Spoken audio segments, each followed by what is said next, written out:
নমস্কার, আমি প্রশান্ত এসে গেছি ইস্টবেঙ্গল লাভার্সের একটা নতুন এপিসোড নিয়ে। তো আজকে যেই বিষয় নিয়ে আলোচনা করব সেটা ট্যাগলাইন দেওয়া হয়েছে ইস্টবেঙ্গলের ডায়মন্ড কাটা। তো আপনারা সকলেই জানেন যে আগামীকাল ইস্টবেঙ্গল একটা গুরুত্বপূর্ণ ম্যাচ খেলতে নামছে ডায়মন্ড হারবার এফসির সঙ্গে। এটা কলকাতা লিগের একটা খুবই গুরুত্বপূর্ণ ম্যাচ এবং অনেকের হিসেবে এটা ডিসাইডার ম্যাচ হতে যাচ্ছে যে এবারের কলকাতা লিগের চ্যাম্পিয়ন কে হবে। তো এবার আপনারা বলতে পারেন যে হঠাৎ আপনি ডায়মন্ড কাটা কথাটা কেন ব্যবহার করলেন। তো এখানে ডায়মন্ড কাটাটা ব্যবহার করার পেছনে কিছু কারণ আছে, তার জন্যই এই ওয়ার্ডটা ইউজ করা হয়েছে কাটা। সেটা হচ্ছে আপনারা সকলেই জানেন যে ইস্টবেঙ্গলের সঙ্গে ডায়মন্ড হারবারের লাস্ট ইয়ার থেকেই একটা ঠিক ইস্টবেঙ্গলের সঙ্গেই নয়, একটা ফুটবল সম্পর্কিত ব্যাপারে একটা একটা একটা বিতর্কের সৃষ্টি হয়েছে। সেই বিতর্কটা কি, সেটা হচ্ছে গতবার ইস্টবেঙ্গল মানে আনডিক্লেয়ার্ড কলকাতা লিগ চ্যাম্পিয়ন দল, কিন্তু সেটা এখনও পর্যন্ত ডিক্লেয়ার হয়নি due to court case. Diamond Harbour East Bengal champion হওয়ার জন্যে কোর্টে তারা একটা কমপ্লেন লজ করে যে তারা যেই ম্যাচটা লাস্ট ম্যাচটা ইস্টবেঙ্গলের সঙ্গে তারা বলেছিল যে আমাদের এই ডেটে খেলতে পারবো না, আইএফএ আরেকটা ডেট দেয়, বলে সেই ডেটও আমাদের হবে না। তো তাদের কিছু কমিটমেন্ট আছে আই লিগের, তো সব মিলিয়ে তারা টাইম দিতে পারেনি। আইএফএও 2-3 বার এটা সূচি বের করার পরেও লাস্টে তারা এই ম্যাচটা না খেলার জন্যে ইস্টবেঙ্গলকে পয়েন্ট দিয়ে দেয়। সেটা নিয়েই ডায়মন্ড হারবার কোর্টে যায় এবং কোর্টে এখনও কেসটা ঝুলে আছে। তো গতবারের চ্যাম্পিয়ন এখনও ঘোষণা হয়নি। তো এটা একখানা বিতর্কের সৃষ্টি হয়েছে। প্লাস এবছর ডুরান্ড কাপে সেমিফাইনালে ইস্টবেঙ্গল ডায়মন্ড হারবার এফসির এগেনস্টে খেলতে নামে এবং সেই ম্যাচে ইস্টবেঙ্গল মানে একটা কি বলবো 2-1 গোলে হেরে যায় এবং এই ম্যাচটা হারা নিয়েও কিন্তু কলকাতা ময়দানে অনেক কিছু শোনা যাচ্ছে কান পাতলে, অনেকের মতে অনেক কিছু শোনা যাচ্ছে। কেউ বলছে ইস্টবেঙ্গল রাজনৈতিক দলের কাছে নথি স্বীকার করেছে, কেউ বলছে ইস্টবেঙ্গল ম্যাচটাকে ছেড়ে দিয়েছে। এই নিয়ে অনেক কিছু বিতর্কের সৃষ্টি হয়েছে। তো সেই দিক থেকেও এটা একটা গুরুত্বপূর্ণ দিক।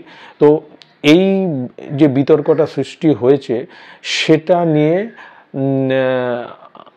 কালকে যে ম্যাচটা হবে একটা আলাদা হাইপ তৈরি হয়ে গেছে বেসিক্যালি।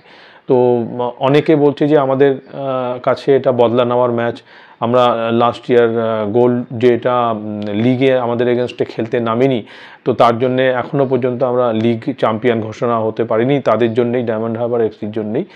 আর দ্বিতীয়ত এবছর ডুরান্ড কাপে অলরেডি আমরা তাদের কাছে সেমিফাইনালে হেরে গেছি। তো সেই দিক থেকে দেখতে গেলে এটা কিন্তু ইস্টবেঙ্গলের কাছে একটা খুবই খুবই গুরুত্বপূর্ণ ম্যাচ।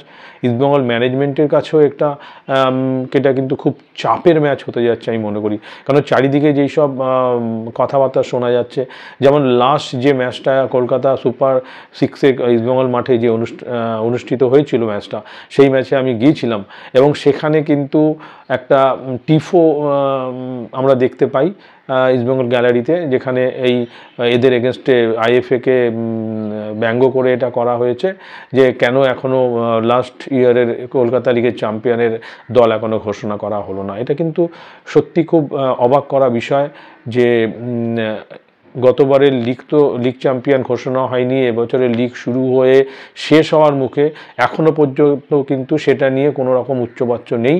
ইভেন ইস্টবেঙ্গল ক্লাবের তরফ থেকেও কিন্তু সেরকম কোনো প্রতিবাদ বা কিছু আমরা এখনও পর্যন্ত দেখতে পাইনি। মানে প্রতিবাদ বলতে সেই রূপে মানে কি বলবো, একটা প্রতিবাদের তো একটা ঝাঁজ থাকে, সেই দিক থেকে কিন্তু সেই রকম কোনো প্রতিবাদ আসেনি। তো এই সব নিয়েই এই ম্যাচটা একটা আলাদা একটা কি বলবো মানে হাইপ পেয়ে গেছে। হ্যাঁ, তো সেই দিন মাঠে যে টিপোটা নেমেছিল, আমার হাফ টাইমে একজনের সঙ্গে তো আমার রীতিমতো আমার মানে কথা কাটাকাটি হয়ে যায়।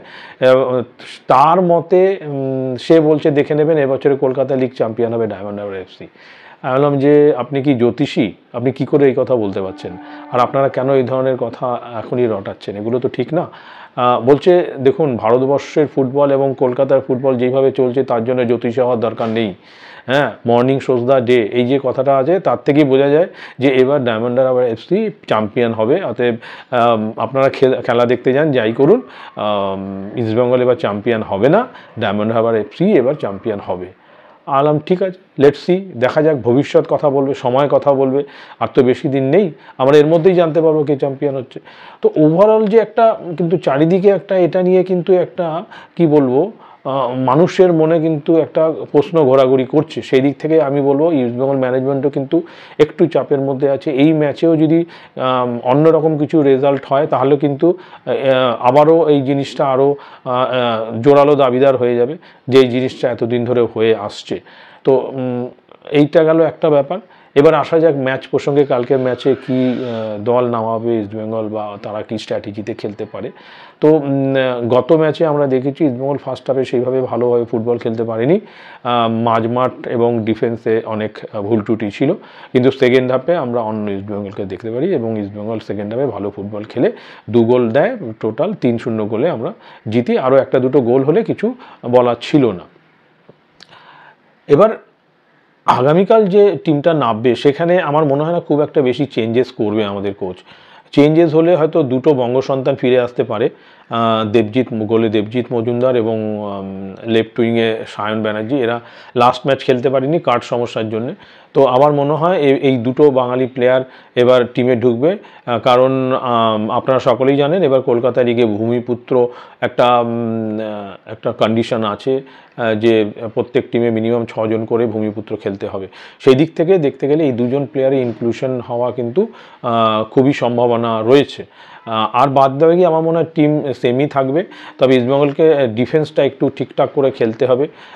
চাকু মান্ডুকে একটু স্লো মনে হচ্ছে, সেদিকে কোচকে একটু নজর দিতে হবে যে ডিফেন্সটা আরও কত আঁটোসাঁটো করা যায়। লাকড়া খুবই ভালো ফুটবল উপহার দিচ্ছে, দুর্দান্ত ফুটবল উপহার দিয়েছে লাস্ট ম্যাচে। বিষ্ণুও খুব ভালো ফুটবল খেলেছে। তো আমার মনে হচ্ছে দুটো চেঞ্জ হলেও হতে পারে ইস্টবেঙ্গল সাইডে আগামীকালের টিম গঠনে। গোলকিপার পজিশনে গৌরব সাউর জায়গায় দেবজিৎ মজুমদার আর শ্যামল ব্যাসলার জায়গায় সায়ন ব্যানার্জি, এই দুটো ইনক্লুশন হওয়ার সম্ভাবনা খুব বেশি। তো দেখা যাক কী হয়, আমরা সবাই উদ্গ্রীব হয়ে আছি। আমিও কালকে যাচ্ছি মাঠে ম্যাচ দেখার জন্যে, যদি পারি আমি আমার চ্যানেল থেকে লাইভ করার চেষ্টা করব। আপনাদের কাছে একটাই অনুরোধ, প্লিজ আপনারা একটু আমার চ্যানেলটা সাবস্ক্রাইব করে দিই, যাতে আমি আরও অনেক মানুষের কাছে পৌঁছে যেতে পারি এবং আপনাদের কিছুটা হলেও মানে কি বলবো বিনোদন দিতে পারি বা আনন্দ দিতে পারি। তো আজকে এইটুকুনি, নমস্কার, আপনারা সকলে ভালো থাকবেন।